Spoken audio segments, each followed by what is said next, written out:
우리가 이 바울 시리즈를 공부하면서 지금 바나바와의 관계를 공부하고 있어요. 오늘도 계속해서 이 바울과 이 바나바와의 관계를 좀 더 심도 있게 한번 다듬어 보려고 그래요. 우리가 항상 지금 이 이야기를 하면서 제가 지난 시간에도 말했지만 어떤 각도로 이분들을 우리가 지금 보고 있냐면 예정적, 주권적 시각에서 보고 있어요. 알메니안적 사고가 아니고 자유의지적인 인간의 책임적인 그러한 시각이 아니고 하나님이 이미 다 예정하셨고 주권적으로 주관하신다는 차원에서 지금 우리가 공부하고 있어요. 이런 측면에서 우리가 바나바를 지난 시간에 우리가 보았어요. 이 바나바가 예수님을 통해서 바울에 관한 그 모습을 이미 보았다 또는 들었다라고 우리가 전제를 하고요. 또 이 바나바에게 예루살렘에 있는 그 사도들이 앞으로 무슨 일을 할 것인가라는 것도 바나바가 이미 다 보았다, 알고 있었다라는 전제로 우리가 오늘 말씀을 계속하려고 그래요. 다른 말로 표현하면 이 바나바가 이분은 이 로마 제국 전체가 복음화가 되어야 된다는 그 큰 그림을 보았던 사람이 바나바가. 그런데 이분이 구체적으로 어떻게 보았냐면 이 유대인들, 복음이 유대인으로 시작했기 때문에 이 유대인들과 디아스포라를 통해서 이방으로 복음이 이제 흘러가면서 로마 제국에 있는 많은 족속들이 이제 복음화가 될 것이다 라는 큰 그림을 본 거예요.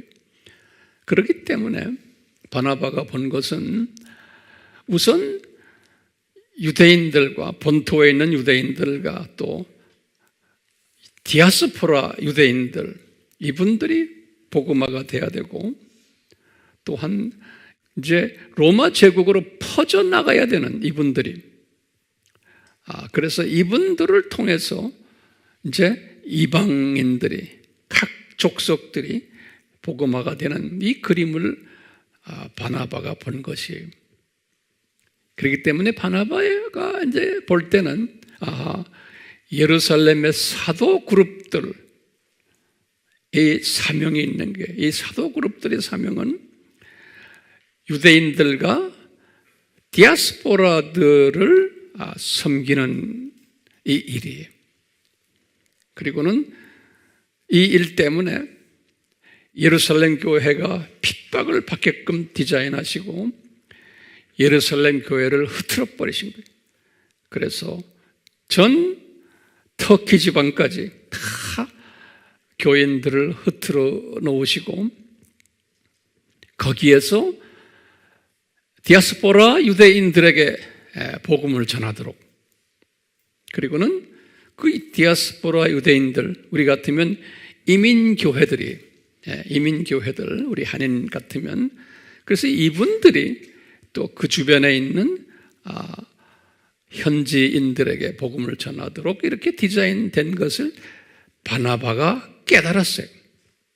그렇기 때문에 바나바 입장에서는 이 12 사도들과 또 예루살렘 교인들은 상당히 중요한 분들이다, 이런 사명을 가진 분들이다라는 것을 알고 있었어요.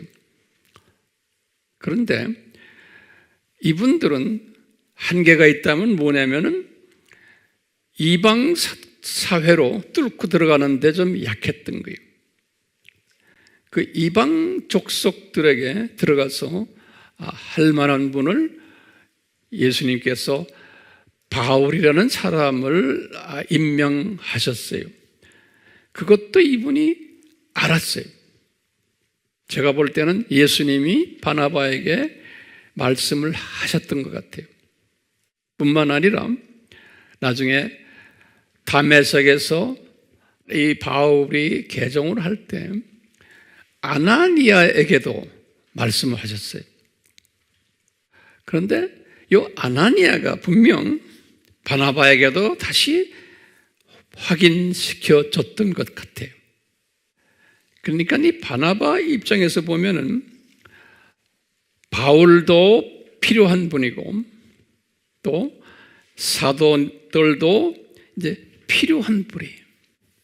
그렇기 때문에 바나바 입장에서는 이 두 그룹들을 잘 엮어야 되는, 하나로 묶는 일들을 해야 되는 사명을 가졌던 분이, 우리 지난 시간에도 우리가 보았지만 이 두 그룹이 바울 팀들과 이 사도들 팀들이 서로가 별로 좋은 사이가 아니었어요. 환경의 그 차이 때문에 또는 여러 가지의 그 다른 것들 때문에 그런 공부들을 지난 시간에 하면서 이 다른 이 두 그룹을 하나로 묶어야 되는 사역이 바나바의 사역이다라고 본 거예요. 그래야지만 로마 제국이 제대로 복음화가 될 수 있는 거예요. 그러니까 바나바가 볼 때는 자기 사역이 상당히 중요한 사역으로 보고 있었어요. 자기 사역이 화평케 하는 도구가. 그렇기 때문에 이 화평케 하는 사람으로 이미 디자인됐기 때문에, 주권적으로 예정된 분이기 때문에 요분의 이런 일을 할 수 있도록 아주 성품을 그런 성품으로 만드신 거예요. 이 바나바가 이 일을 감당할 수 있도록. 그래서 우리 사도행전 11장 24절에 요분의 성품을 이렇게 했죠. 이분은 참 굿맨, 착한 좋은 사람이고, 그 다음에 성령이 충만하고, 그 다음에 믿음도 충만했다라고 사도행전 11장 24절에 이렇게 딱 써 있어요. 그러니까 이분은 아주 성품이 좋은 분으로, 화평케 하는 분으로 아예 디자인되어 있어요. 그렇기 때문에 이분이 본래 이름은 요새라는 이름이었는데 이 12 제자들이 이분이 하도 이런 것 잘하니까 몸에 배어 있는 거예요. 그러니까 이름을 바꿔줬죠. 바나바로. 바나바. 이것은 격려해주는 사람, 화평케 해주는 사람, 이런 의미예요. 바나바라는 뜻이 이름까지 이렇게 바뀌어준 거예요. 네. 그렇기 때문에 이 바나바는 자기의 사명이 무언지를 분명히 알고 있었어요. 네. 그런데 바나바가 가졌던 고민이 하나 있었어요. 자기가 이런 사명자인데 바나바가 가지고 있는, 제가 볼 때는 거룩한 고민이, 바나바가 가지고 있었던 거룩한 고민이 뭐냐면요, 이 일을 로마 제국 복음화를 위해서 이 두 팀이 하나가 돼야 되는데 이 두 팀이 하나가 되지 못하는 부분이 이분의 고민거리 중에 하나예요. 그렇다고 이게 서로가 불편한 관계니까 바나바가 스스로 이런 생각을 했었던 것 같아요. 그러면 내가 앞장서서 한번 복음화를 해볼까? 로마 제국 복음화를 내가 앞장서서, 이 사람들 도저히 관계가 안 좋으니까 힘든데 아예 내가 해볼까? 이런 마음도 가졌었을 것으로 저는 보고 있어요. 그러니까 이분의 고민에, 그렇다고 무슨 고민이 있냐면 자기 자신을 들여다보니까 자기는 이런 자질을 가진 사람이 아닌 것을 스스로가 알았어요. 이 바나바가 자기 자신을 보니까 이게 자기 고민이 뭐냐면 자기는 성품이 진취적인 성품이 아니에요. 이 파이팅하는 로마 제국을 복음화를 하려면 좀 전투 정신이 있어야 되는데 타문화권에 들어가서 이런 사람도 아니에요. 성품상 항상 돌다리를 이렇게 짚어가면서 가는 성품이 자기 성품을 아는 거예요. 그러니까 자기는 개척 정신이 없는 사람인 것을 자기 스스로가 알았어요. 그리고는 앞장서 가지고 깃발 들고선 야, 나 따라와라 하는 그런 성품도 아니에요. 자기 자신을 알았어요. 그러니까 이분은 어떻게 했을 때 편하냐면 남이 해놓은 걸 따라가면서 이렇게 정돈시켜주면서 그 뒤에서 이렇게 잘 다듬어주는 일에 특별히 자기의 그 사명감을 가지고 성취감을 가지는 이런 스타일의 사람이었어요. 그러니까 항상 자기는 뒤에서 서빙하는 스피릿을 가진 분이지 격려해주고 뒤에서 교통정리해주는 분이지 앞장서가지고 막 달려가는 그래서 따라와라 하는 그런 사람은 자기가 아닌 것을 알았어요. 우리들도 바나바 같은 사람이 있고 바울과 같은 사람이 있고 베드로 같은 사람들 다 있잖아요. 예. 그러니까 자기가 하나님이 주어주신 그 본성이죠. 이것을 우리가 극복할 수 없어요. 인정해 줘야 돼요. 그러니까 바나바는 자기가 이런 일을 할 수 없다는 것을 알았기 때문에 이분은 자기가 가지고 있지 않는 성품을 바울이라는 사람이 가지고 있고 베드로 팀들이 가지고 있는 것을 알았어요. 예. 그렇기 때문에 이미 바울에 대해서 메시지를 받았거든요. 바나바가 저 사람 이제 로마 제국을 향해서 뛸 사람이다 라는 걸 이미 알았어요. 예. 그렇기 때문에 이제 이분의 입장에서는 바울을 예루살렘 팀들과 잘 만나가지고 서로 좋은 관계를 맺어가지고 하나가 돼가지고 이 일을 하면 참 좋겠다라는 생각을 성령님이 바나바에게 주셨던 거예요. 예. 그래서 이제 이런 마음을 항상 가지고 있었던 바나바가 이제 바울이 다메섹에서 개종한 그때 이미 이분이 가졌어요. 개종하고서 3년 동안 아라비아로 내려갔잖아요. 바울이 내려갔을 때 이분이 그때부터 내가 볼 때는 이제 바울을 위해서 아마 기도를 했던 것 같아요. 저 사람 이제 주님 만지십시오. 예. 그러다가 이제 3년 동안 외롭게 있을 때 뒤에서 계속 중보로 도와줬었던 것 같아요. 제가 짐작하기에는 바나바가 왜 그분이 사명자라는 걸 알았기 때문에. 그렇지만 지금 주님이 이분을 아주 외로운 사람으로 지금 디자인해서 훈련시키는 것도 다 알았어요. 그러다가 이제 3년이 끝나가지고 다메섹으로 돌아온 소식을 예루살렘에 있을 때 들은 거예요. 아, 저 양반이 지금 다메섹으로 다시 올라갔구나. 그럴 때 아나니아에게 아마 연락을 했던 것 같아요. 아나니아야, 저 사람 예루살렘으로 보내라. 내가 적어도 베드로와 야고보를 내가 소개시켜줘야겠다. 이분들 서로 화해를 시켜줘야겠다. 왜냐하면 이 불편한 관계였거든요. 왜냐? 이 바나바가 볼 때도 그렇고 이 12 제자들이 볼 때 저 사울이라는 저 사람은 자기네 교회를 흐트러 놓은 분이에요. 예루살렘 교회를 엉망으로 만들어 놓은 장본인이 누구예요?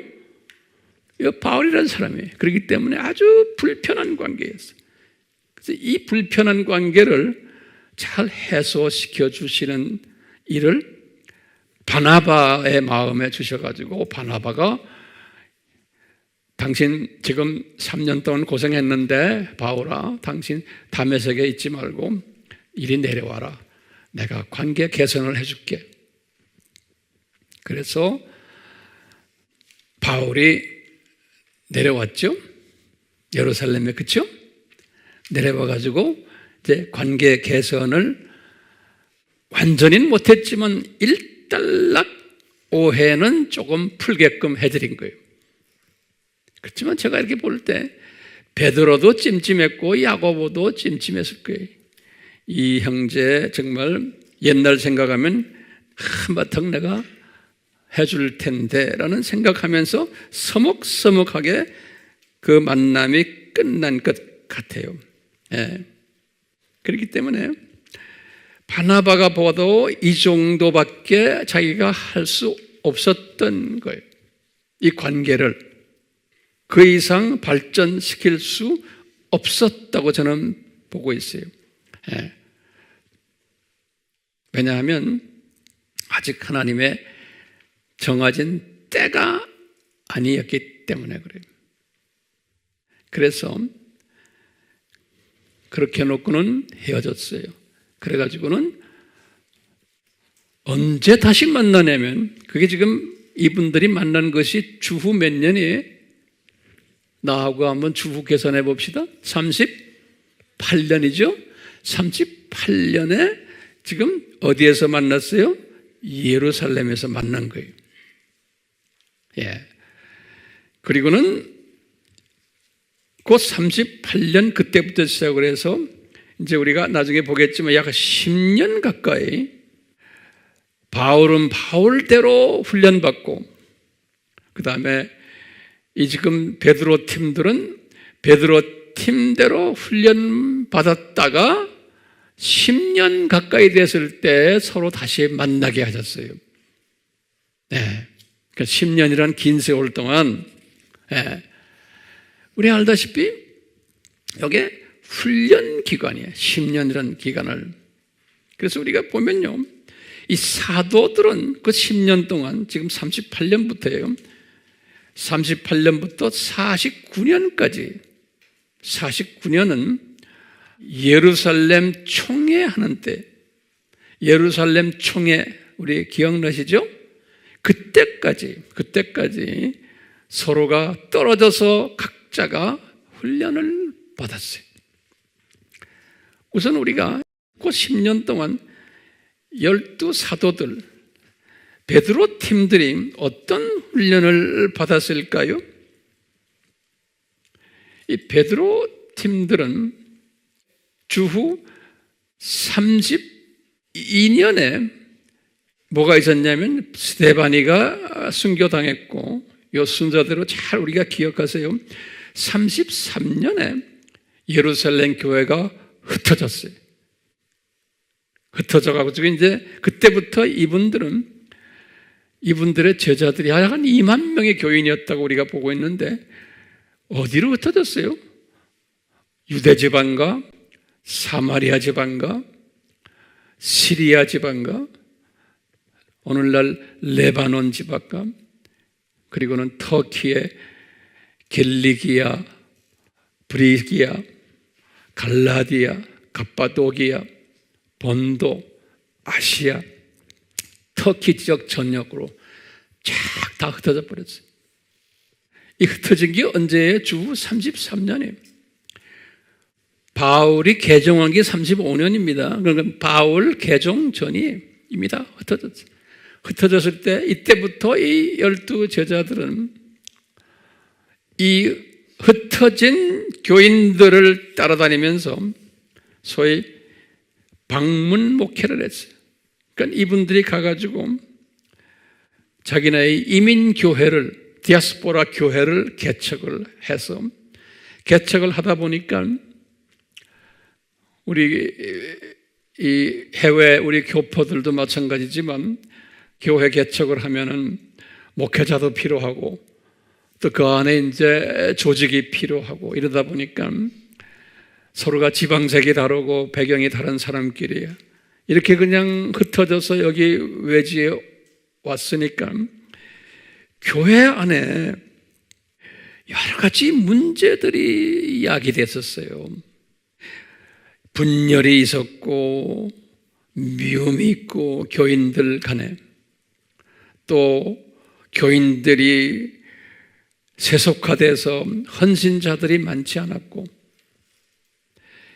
교인들 간 서로 고소하는 사건도 있었고, 교인들 안에서 서로 성적으로 타락한 사람들도 있었고, 우리 고린도 교회 보면 그런 게 보여요.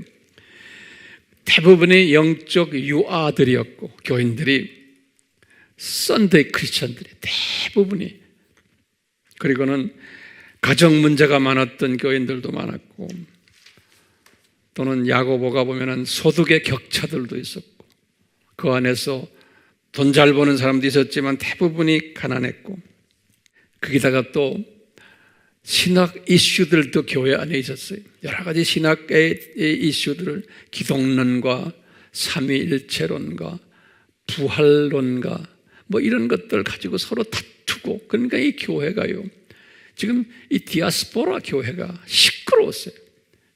그러니까 베드로와 야고보와 요한과 안드레나 이런 사람들에게 좀 우리 교회에 방문 오셔서 이 문제들 좀 해결해 주십시오 하니까요, 이 12 제자들이, 그 당시에는 비행기도 없죠, 뭐 기차도 없어 하니까 말 타고 걸어서 이 먼 길을 다니면서 엄청난 고생을 하면서 교회들 방문하면서 교통 정리해 주는 이런 사역들을 해왔던 기간이에요. 그러니까 이 12 제자들에게는 상당히 고생스러운 기간이에요. 그뿐 아니라 교회 밖에서도 문제들이 많았어요. 이분들이 지금 이 이민교회 밖에서도, 왜? 예수 믿는다는 그것 때문에 그 바벨론 종교를 믿었던 분들, 또 그 안에 유대인 그룹들이 예수 믿는다는 것 때문에 이 디아스포라들을 엄청 핍박을 했어요. 인종차별도 시키고, 사회적으로 불이익도 매기고, 이 종교차별을 하고, 그것 때문에 재정적 불이익도 주고, 예수님 때문에 아이들 학교도 제대로 다니지 못하게 방해를 하고, 이런 모든 일들을 교회 안에서의 문제가 있었지만 교회 밖에서도 이런 문제들을 가지고 있었어요. 그렇기 때문에 이런 문제들 때문에 베드로나 야고보나 요한이 바빴어요. 이분들 방문 다니면서 교통 정리해 주느라고.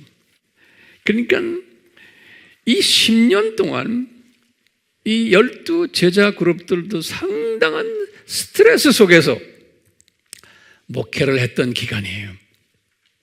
그러니까 속으로 항상 이 사울이라는 저놈이 우리를 이렇게 흐트러 놔가지고, 우리가 이렇게 그냥 이 먼 길을 오가고 하면서 이 고생하고 우리 교인들 저렇게 지금 고생시킨다라고 본 거예요.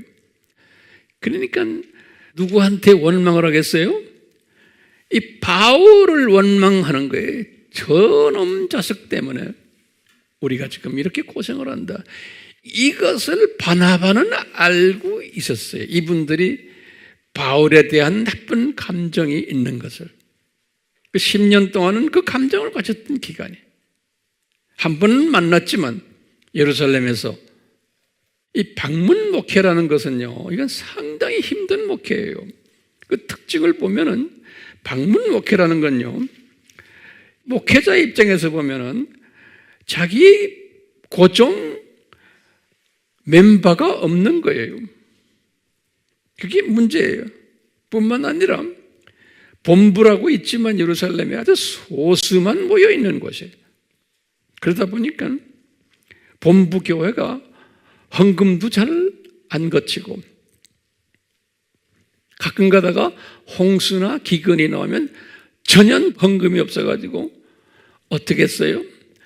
이 이민교회들이 헌금을 해가지고 보태주는 그러한 일들이 있었어요. 예루살렘 교회를 도와주는.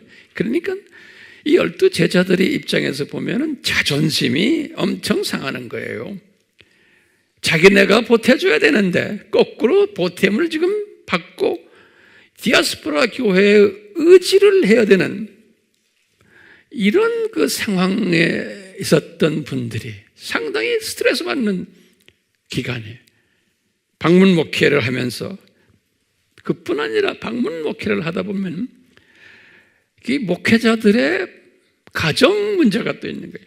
항상 또돌이 여행자 생활을 해야 되기 때문에 자녀들은 그냥 집에 두고 사모님도 집에 두고는 그냥 1년 12달 거의 나그네 생활을 하는 이런 그 특성을 가졌던 기간이었어요.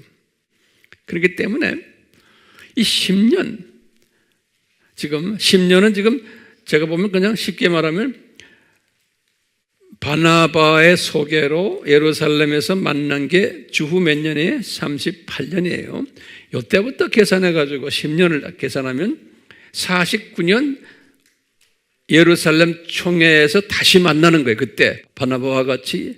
그러니까 바울이 예루살렘에서 만나가지고 그분은 자기 고향으로 갔죠.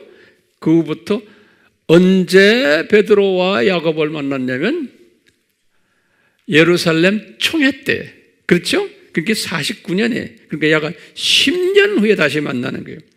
근데 그 10년 전후로 그 기간 동안에 지금 이 12제자들이 받아왔던 스트레스들이 훈련, 그걸 내가 지금 설명했어요.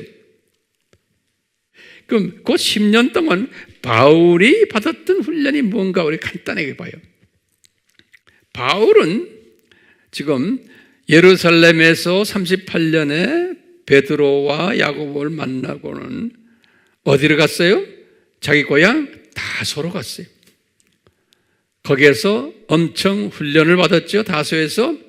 그게 영적 어린아이 기라고 그랬죠. 영적 유아기는 바울이 개종 35년에서 다소까지 간 기간을 우리가 38년까지를 영적 유아기라고 그러고, 다소에 도착해가지고 3층천 올라간 41년까지를 영적 어린아이 기로 보는 거예요. 그러니까 다소에 도착한 것이 영적 어린아이 기로 진입한 거예요. 그래서 이제 이분이 이제 38년에 어린아이 기로 진입해가지고 쭉 41년이 3층천 올라간 해예요. 그때까지 훈련을 받았어요. 그러다가 이제 3층천으로 올라간 게 41년에, 그때부터 안디옥 교회의 사역자로 불려간 것이 45년이거든요. 그 기간을 우리가 무슨 기간으로 봤어요? 영적 사춘기로 본 거예요.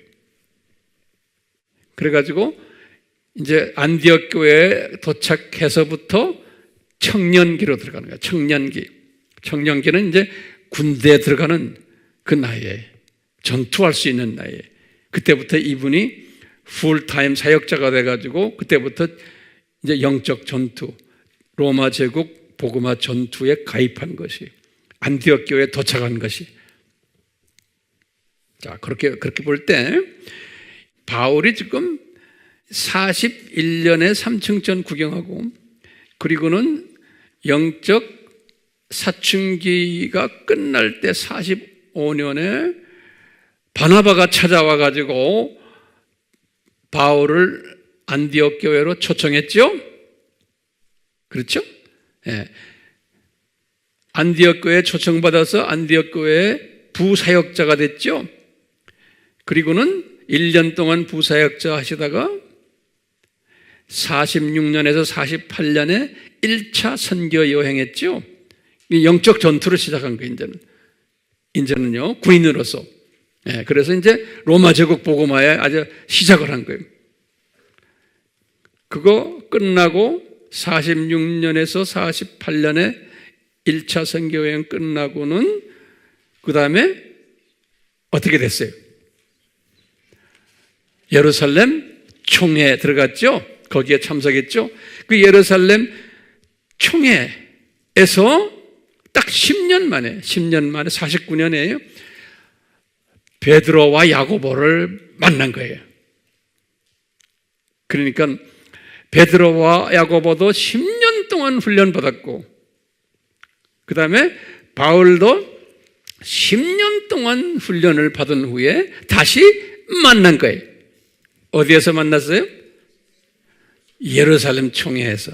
예. 예루살렘 총회에서 만난 다음에 이제 예루살렘 총회에서 결정시켜 준 것이 뭐예요? 바울이 가르치는 바울 신학을 인정해 준 거예요. 공식적으로 바울 신학을 굉장한 중요한 모먼트에 굉장히 중요한 기간이었어요. 그래서 바울이 그때부터 신이 났던 거예요.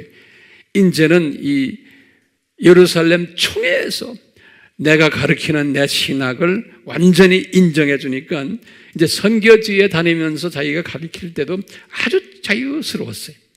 예. 그러니까 바울이 날개를 단 거죠. 날개를 달아준 거예요, 이분들이. 예? 어떻게 보면 인간적으로 보면 괘씸한 놈인데 그래도 주 안에서 날개 달아주자. 그래가지고 이제 날개를 달아줬는데 내가 볼 때는 바나바가 뒤에서 역할을 많이 한 것 같아. 베드로 선생, 야고보 선생, 그러지 말고 날개 달아줍시다. 예? 바나바는 무슨 마음인지 알죠? 예? 날개 달아주고는 이제 당신들과 바울 팀과 하나가 돼서 이제 로마 제국을 복음화를 같이 하십시오. 이런 마음으로 해서 이제 날개를 달아줬는데, 그리고 날개를 달아주고는 이제 바울이 바나바와 같이 신라를 데리고 다시 안디옥 교회로 올라온 거예요. 자기 교회로, 모교회로. 그 안디옥 교회에 오셔가지고 이분이 갈라디아서를 썼어요. 이제 자기가 가지고 있는 새로운 인정받은 바울 신학을 토대해가지고 처음으로 편지를 썼어요. 그게 갈라디아서죠. 49년에 이 갈라디아서를 썼는데, 오늘은 제가 간단하게 이 갈라디아서를 이렇게 보면은 바울이 아직도 성품이 변하지 않은 모습이 거기에서 보여요. 이 10년을 훈련을 받았는데도, 그리고 12 제자들이 그래도 고개를 숙이면서 안아줬는데도 이 바울 선생님이 아직도 옛 성품 그대로 있는 것을 갈라디아서에서 보여줘요. 제가 오늘 결론적인 말씀이면서 또 본론의 말씀이에요. 간단하게 내가 보시면 이 바울이 옛 성품이 큰 변화가 없었던 것을 알 수가 있어요. 이분이 개종해서 몇 년이 됐어요? 49년이니까 개종해서 14년이 됐는데도 옛 성품 그대로 있는 모습을 볼 수가 있어요. 네. 이 옛 성품이 뭐냐면요, 이분이 이 12 제자들, 특히 베드로나 야고보를 볼 때 그냥 이렇게 우습게 보는 거예요. 그러니까 자기의 그 엘리트 의식 때문에 아직도 그 엘리트 의식이 그분을 떠나질 않았어요. 그래서요, 사도들을 깔보는 게 있어요. 마음속 깊이 이 사도들을 무시하는 부분이 있었어요. 거기다 또 뭐가 있냐면요, 이 쓴뿌리가 있는 게 자기가 개종을 했을 때 한 번도 축하 메시지도 보내지 않은 것에 대한 그 마음의 섭섭함이 있었어요. 이분들이 개종을 했을 때 쌍수 들고 축하한다라는 이런 메시지를 하지도 않았던 것. 왜냐? 이 바울의 입장에서는 나 이제 유대 종교를 포기하고 유대 종교의 그 동역자들과 이제 원수가 됐으니 이제 내가 기독교계에 들어왔는데 너희들 왜 나를 쌍수로 환영하지 않느냐? 그것 때문에 나는 내 홀로였다. 그 아픔이 있는 거예요. 이분한테 섭섭함이 있고요. 그러니까 예루살렘 방문 때도 홀대받은 것에 대한 그 기억이 좀 있고, 거기다가 이 사람이 이제 우리가 갈라디아서 잠깐 보겠지만 바나바를 보는 시각이 놀라워요. 이 바울이 바나바를 보는 시각을 보면 바나바가 그렇게 수고를 했는데 그렇게 자기를 아껴주고 이렇게 자기를 여기까지 인도했는데 바나바의 도움을 받은 것에 대한 전혀 감사 표시도 없고 바나바의 도움을 당연시하는 이런 부분이 거기에 보이면서 바나바를 알기를 또 우습게 하는 이런 모습이 보여요. 이 갈라디아서에 보면요, 이분이 자기 신학이 이제 정돈이 되고 이러니까 좀 교만기가 꽤 들어갔던 것이 또 보여요. 그게 바울의 모습이에요. 우리 갈라디아서에 2장에서 1절에서부터 10절에 그 모습이 먼저 보여요.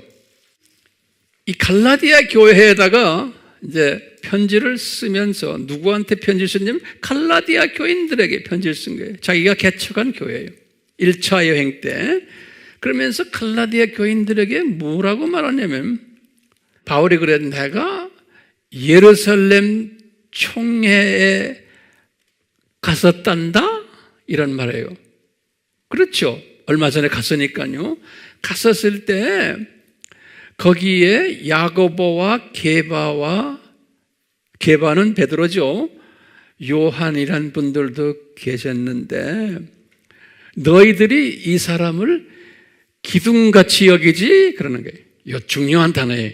너희들이 이 사람들을 기둥같이 여기지? 갈라디아 교인들아. 그런데 빗대는 표현이에요. 나는 그 사람들을 기둥같이 여기지 않는단다. 이런 말로 써놨어요. 그러니까 뭐라고 그러냐면요, 이 사람들은 복음의 대상이 고작 유대인들과 디아스포라 정도란다 그러는 거예요. 이 사람들은. 그런데 나는 이러는 거예요. 나는 전 로마 제국을 상대로 하는 이방 선교사란다. 예수님이 그렇게 임명했단다 그러는 거예요. 그러니까 이 비교를 어떻게 하느냐? 갈라디아 교인들아, 나는 기둥같이 여기는 너희들이 이 어른들보다 나는 한 수 위란다 이런 말이나 마찬가지예요. 다시 말하면 나는 더 큰 사역자란다 라는 그 교만한 마음이 거기에 숨겨져 있었어요. 그러니까 이분이 아직도 옛 모습 그대로인 것을 우리가 알 수가 있어요. 성품이 변하지 않았어요. 옛날 그 엘리트 의식 그리고 상처받은 그것 거기 떠나질 않는 거예요. 이 사람을. 그 갈라디아서의 1장 2장에서 1절에서 10절에 보면 그게 나와요. 그리고는 두 번째로 또 이야기하는 거예요. 갈라디아 교인들에게 무슨 이야기 하냐면요, 예루살렘 총회가 끝난 다음에 우리가 위로 이제 안디옥으로 올라왔잖아. 그런데 좀 있다가 베드로가 바나바랑 또 다른 팀들과 같이 안디옥으로 그때 올라왔단다. 우리 만나고 그리고 거기서 교제를 했는데 이는 그 무슨 일이 있었는지 아냐? 안디옥에 그때 올라왔는데 총회 끝나고는 내가 보니까 아주 기똥찬 행동을 하더라 이 사람들이 그러는 거예요. 그것도 적혀 있어요. 무슨 기똥찬 행동을 하느냐? 베드로가 바나바랑 유대인 그 지도자들이 이방인들과 식사를 했단다. 그런데 베드로가 특히 이방인들과 식사하는데 야고보가 자기 제자들을 데리고 음식 먹는 베드로에 가까이 왔단다. 그러니까 베드로가 탁 놀라가지고 아이고 이방인들과 식사하면 안 되게 돼 있는데 그러면서 쓱 일어나가지고 안 먹은 채 하면서 뒤로 물러나는 모습을 봤다? 누가 봤어요? 바울이 내가 봤다는 거예요. 예? 이 제자들이 지네들끼리 서로 눈치 보면서 이 바울이 하는 말이 있어요. 갈라디아 교인들에게 내가 그때 베드로에게 내가 꾸중을 하고 책망하고 면박을 했단다? 그러는 거예요.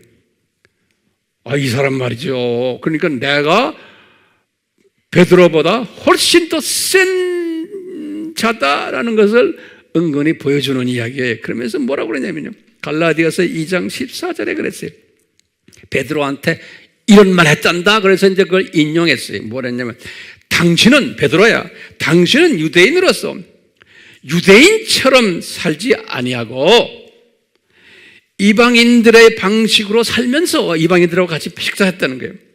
어떻게 이방인들을 유대인처럼 살도록 강요하느냐? 이렇게 말했다는 거예요. 누가요? 바울이. 그러니까 내가 베드로보다 더 영적으로 센 선생님이다 라는 것을 은근히 보여주는 거예요. 그러니까요, 우리가 바울을 성인이라고 그러는데, 우리 베드로도 우리가 성인이라고 그러지, 아직 성인이 아니에요. 이걸 딱 보면 놀라운 게요, 이렇게 딱 베드로가 꾸중을 받은 거예요. 예? 질타를 받았어요. 근데 성서에 보면 바울이 그 다음에 사도들이 베드로와 야고보와 이 바나바까지 같이 깨문쳐서 질타를 했어요. 거기 보면요, 성서에 보면 바나바도 간접적으로 꾸중을 받았어요. 거기 앉아서. 그러니까 이분이 우리 요새 말로 말하면 제정신이 아니었어. 예? 그 성품 그대로예요. 그냥 성품 그대로 나오는 거예요. 근데 놀라운 것은요, 제가 이 메시지를 항상 이렇게 묵상하면서 그래요. 누가 더 훌륭해요? 이 모습에서는 내가 볼 때는 이 사도들이, 베드로와 야고보와 바나바가 우리 같으면, 나 같으면, 예? 젓가락질하다가 딱 놓고, 야, 너 자식아! 하고 밥상 놓고 싸움을 했을지도 몰라. 예?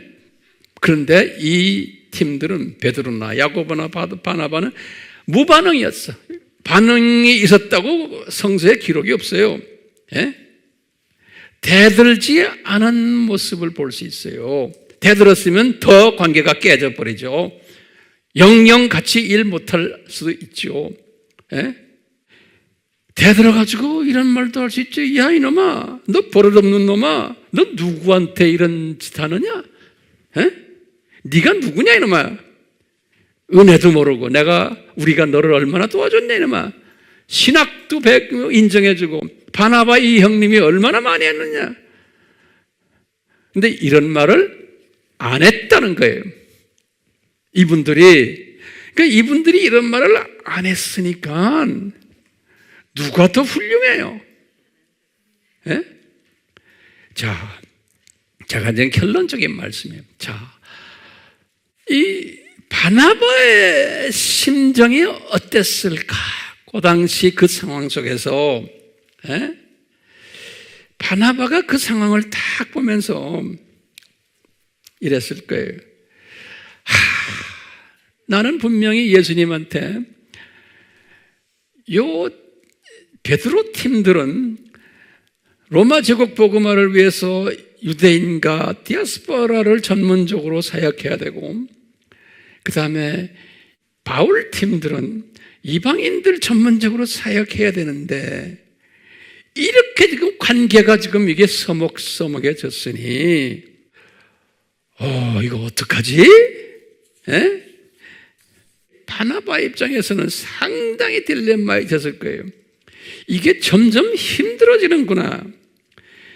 연합이 쉽지가 않겠구나 라는 생각을 했을 것으로 보고 있어요. 그래서 성서를 이렇게 자세히 보면요, 그 49년 지금 요 사건 이후부터 예수님도 손을 드신 것 같아요. 예, 예수님도 손을 드신 게 어떻게 나오냐면 그 후부터, 예? 바나바가 등장하지를 않아요.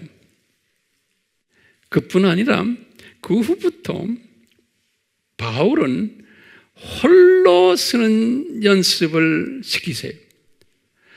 바울을 너는 독불 장군으로 혼자 뛰어라. 예수님이 너는 안 되겠다. 그래서 너 독불장군이란 말은 뭐냐면 예루살렘 팀들과 너는 같이 일 못하겠다.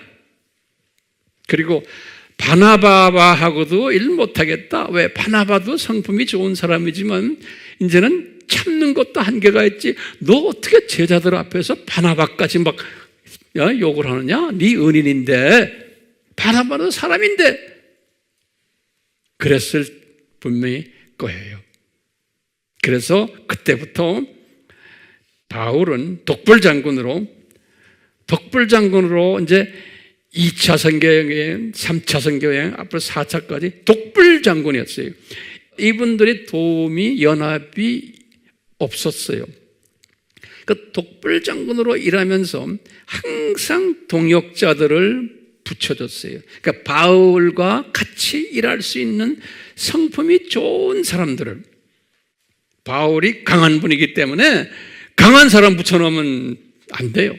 그러니까 이 예수님께서는 강한 바울에게 디모데 같은 이쁜 아들, 누가와 같은 사람, 실라, 디도, 브리스길라, 아굴라 다 착하고 괜찮은 사람들이, 루디아,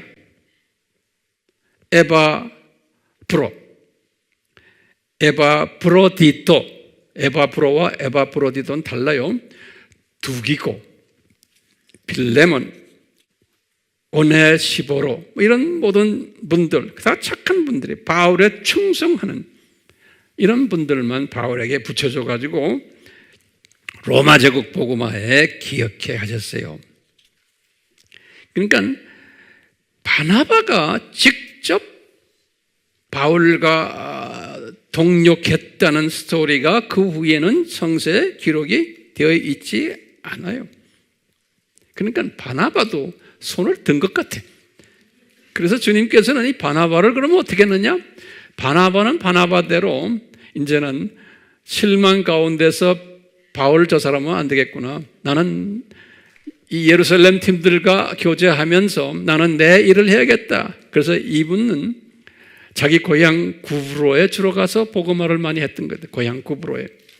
나중에 이제 기록에 보면은 성서에는 안 나오지만 주후 61년에 이 바나바가 살라미, 우리 구브로의 그 첫 도시 도착한 도시 이름이 살라미거든요. 이 살라미에서 돌에 맞아서 순교했다는 기록이 있어요. 61년에. 이런 모습들을 우리가 보면서 우리가 깨닫는 게 있어요. 첫 번째 뭐냐? 연합사역이 쉽지 않구나라는 것을 우리에게 보여주세요. 이런 주님이 선택한 예정된 사람들이지만 인간의 그 본성 때문에 연합사역이 쉽지 않구나. 특히 바나바와 같은 이런 착한 사람이 중간에서 그렇게 노력을 해도 이게 연합사역이 잘 안 되는구나라는 걸 우리가 깨닫게 돼요. 그리고는 우리가 또 두 번째로 뭘 깨닫냐면, 사람은 그릇의 사이즈가 다르구나. 그릇의 모양도 다르구나. 사람은 은혜의 분량도 다르구나. 은사의 분량도 다르구나. 믿음의 분량도 다르구나. 그렇기 때문에 이 다른 것을 인정하는 것이 필요해요.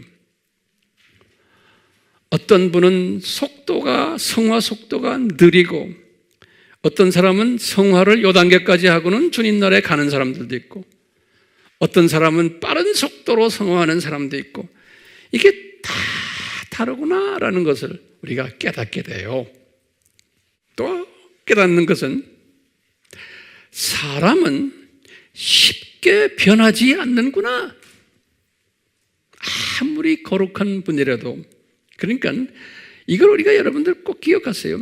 사람은 목회자가 되었다고 해서 변하는 게 아니에요.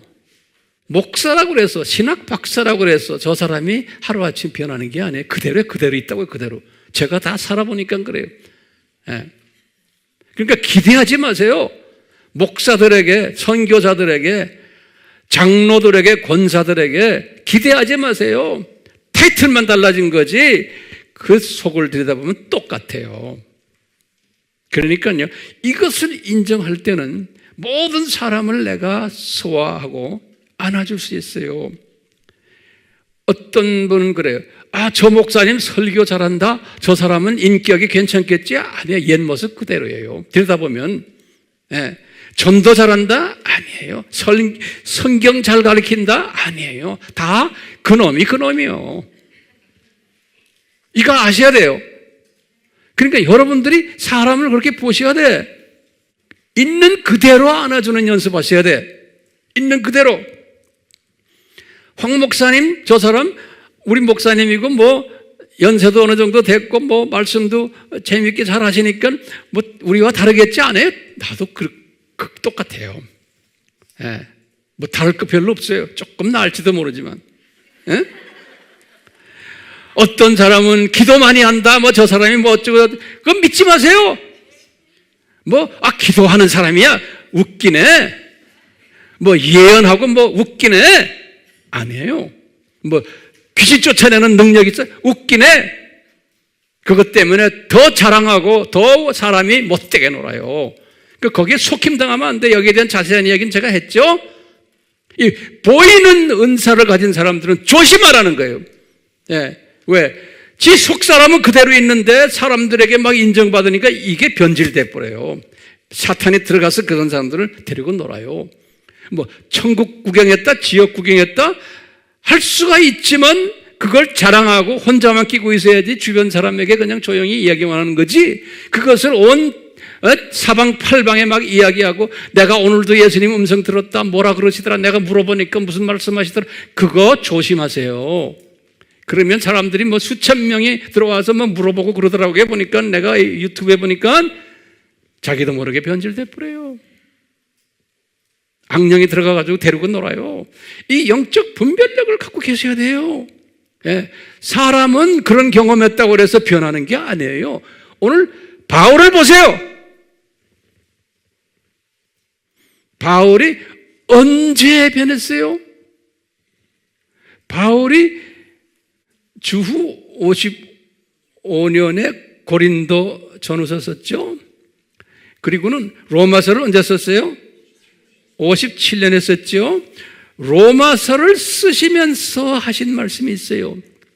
우리가 공부했어요. 7장에 오호라는 공부한 사람이 내 속에 지혜의 법도 있고 성령의 법도 있다고 그랬죠.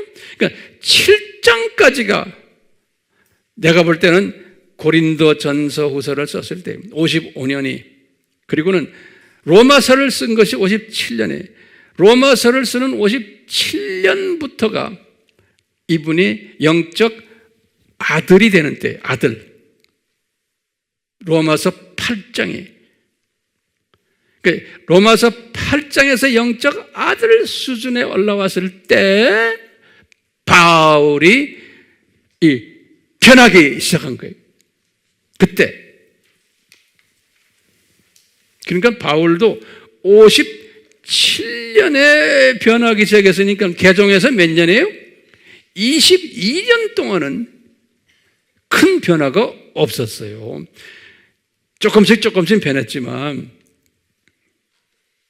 그렇기 때문에요, 항상 연륜을 봐야 돼요. 연륜. 내가 모태신앙도 아닌데 어쩌다가 내가 예수님이 나한테 오셔가지고 내가 기독교인이 됐습니다, 이러면서 그냥 천국 올라왔다 내려왔다는 사람들 나는 안 믿어요. 연륜이 필요한 거예요. 연륜이 필요한 거예요.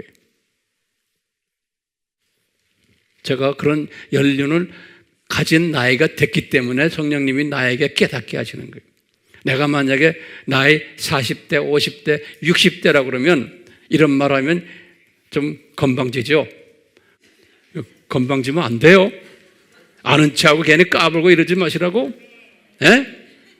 내가 지금 다 알았다고 그러면서 큰 소리 치지 마세요. 한참 가야 돼요. 한참 가야 돼요. 네. 그렇기 때문에요, 우리가 이 깨달은 것을 바울을 통해서 깨닫는 게 뭐예요? 이런 것들이죠. 연합사역이 잘 안 되는구나. 이것이 각자의 사이즈가 다르구나. 분량이 다르구나. 예? 사람은 금방 변하지 않는다. 직분자가 되면 목사가 되고 선언교사가 되고 신학자가 되고 하면 더 힘들어져. 그 교만이 들어가지고. 예. 그렇기 때문에 이런 사람 장로라고 그래서 목사라고 그래서 선교사라고 그래서 전도사라고 그래서 예? 그냥 변했다고 가정을 하면 안 된다는 거예요. 그렇기 때문에 예리한 눈으로 그 사람을 보면서 있는 그대로 안아주는 연습을 하시라는 거예요. 절대로 비평하거나 그러지 마시고, 또 은사 체험을 했다고 해서 그냥 그대로 믿지 마시고, 은사 체험했다는 것은 굉장히 위험한 거예요. 거기에 양신이 역사하기 때문에 그래요. 양신이, 악령과 성령이 동시에 역사하기 때문에 정말 조심하셔야 되는 거예요. 그 사람의 사람 됨됨이를 보셔야 되는 거예요. 오늘 주제가 뭐예요? 14년이 됐는데도 바울이 왜 옛모습 그대로냐? 그러면 그럴 수밖에 없다라는 것을 성서에서 우리에게 가르쳐 주시는 것을 제가 한번 이렇게 리뷰를 여러분들과 같이 했어요.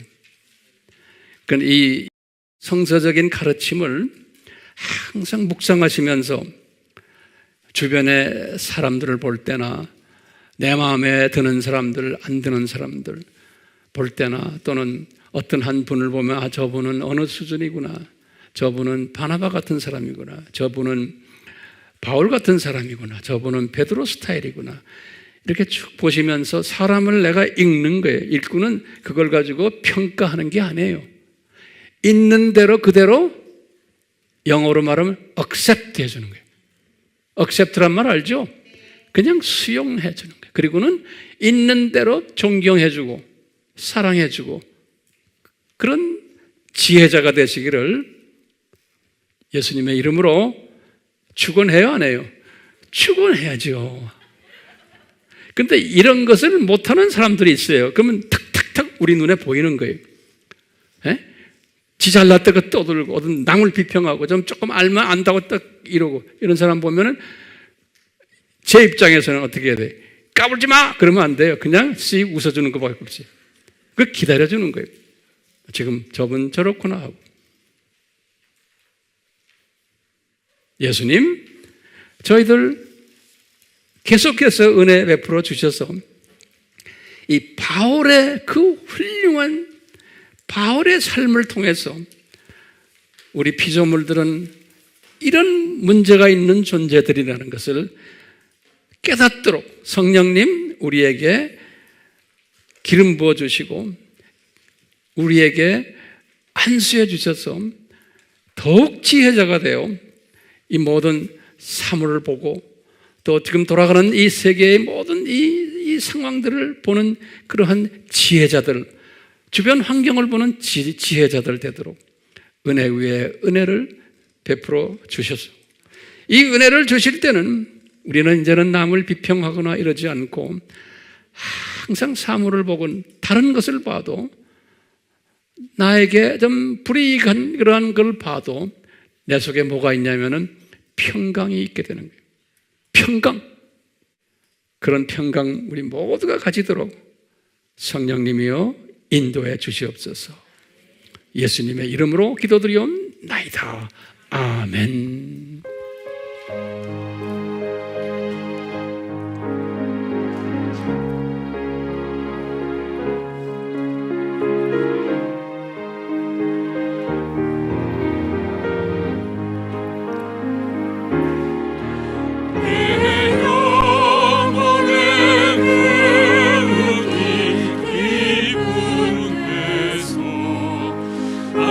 바람에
저희들이 이 평강을 찬송을 하며 고백을 하며 우리의 삶 속에 적용하고 우리 삶에 항상 이것이 밖으로 나타나는 그러한 사람들이 되기 위해서 오늘 바나바와 사울과 베드로 그룹들의 그 관계성을 성서 속에서 섭렵했습니다.